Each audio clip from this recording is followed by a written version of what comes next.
Micro Machines franchise are typically a top-down style arcade racing game that involves you racing up to 3 opponents. What makes these games so unique is that you are driving tiny toy cars in environments that range from back gardens, pool tables, pinball machines, and even bathroom toilets. These games have become such an iconic franchise, and to celebrate the release of Micro Machines World Series, I'm going to take a look at the game that started my love for the franchise, and that game is Micro Machines 2 Turbo Tournament.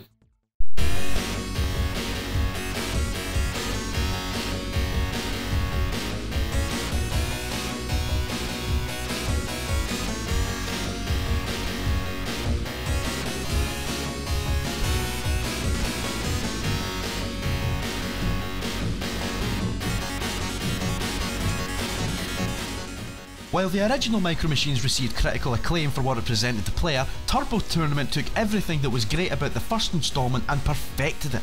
This is also one of very few games on the Mega Drive to have a J-Cart, a special cartridge that was created by Codemasters that came with 2 controller ports built into the cartridge, which allowed for 4 controllers to be plugged into the console.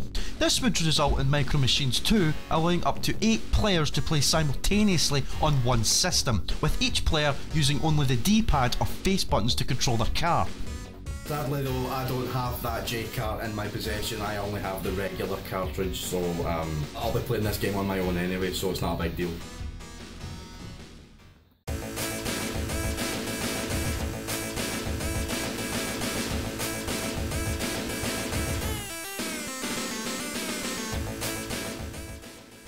In terms of gameplay, Turbo Tournament maintains the top-down style of racing that was present in Micro Machines 1.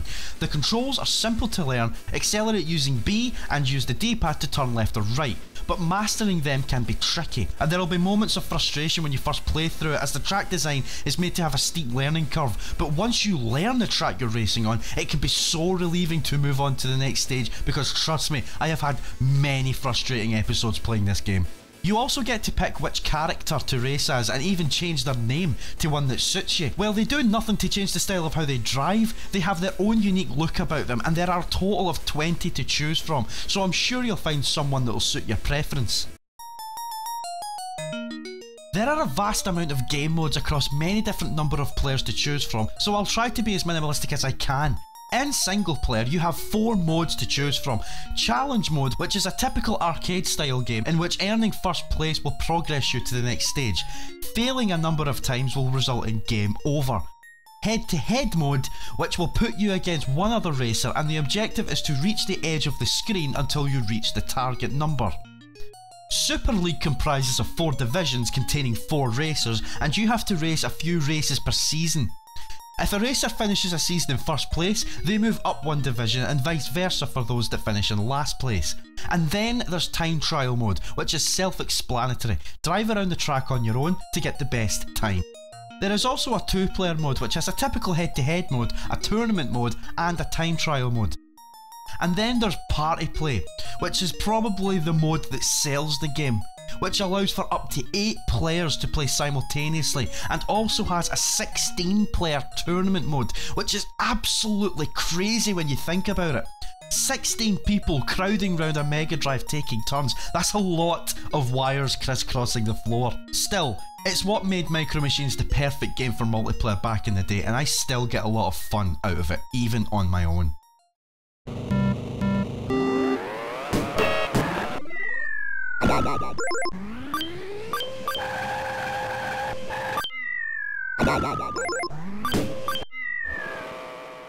Each vehicle perfectly mimics what a toy car would sound like if it even had an engine. The sound effects themselves are what I can only describe as cartoonishly happy, although the sound effects you're going to hear a lot from, or at least I did, is the sound of a car falling off the track or into a lake. Trust me, this ends up being the most agitating noise in the game if you're as bad as me.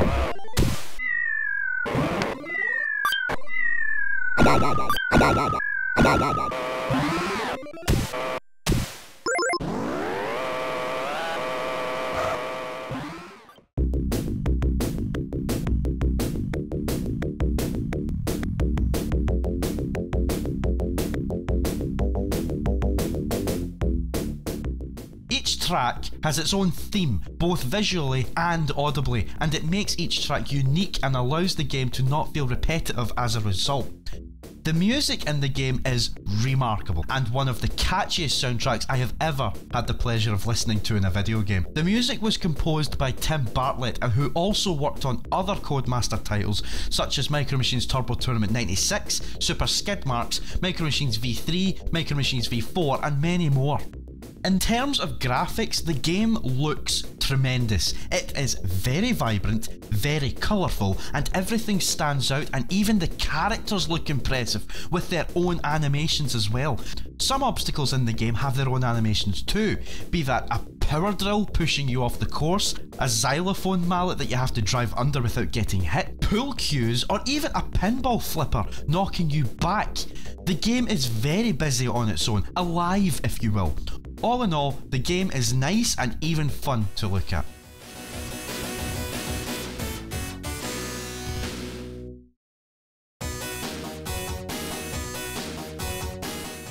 In closing, Micro Machines 2 Turbo Tournament is the best of the 16-bit era of the franchise in my opinion. There have been a couple of expansions and follow-ups to the same game, such as Micro Machines Turbo Tournament 96, which is an updated version of this game, with more tracks and vehicles to choose from. It also has a track construction kit, which was included in the MS-DOS version of the original Turbo Tournament. It's arguably better as a whole, but the reason I haven't reviewed that instead of this is because Turbo Tournament is the one I've played the most of and the one I have the most memories of. I bought Turbo Tournament 96 about last year when I played it for the first time. There was also Micro Machines Military, which was exclusively released in PAL regions and featured many new tracks and military vehicles, with the ability to use weapons to attack your opponents. This feature would eventually carry over to Micro Machines V3 on the PlayStation 1 in 1997.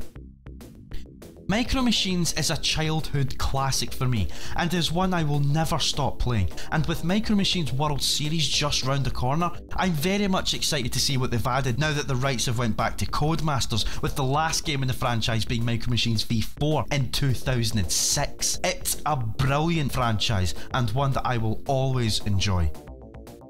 And that's as good as a review as it's going to get for me, so I hope you enjoyed it, and if you're even the slightest bit interested in the series, give it a try. I think Micro Machines has aged magnificently well, regardless of which installment you play. Thanks very much for watching. This has been Gamerboy talking here, talking to you on Gamerboy Gaming, where I play the games that you need to have. Leave a comment, like, share and subscribe, and I hope to see you on the next video. Cheerio.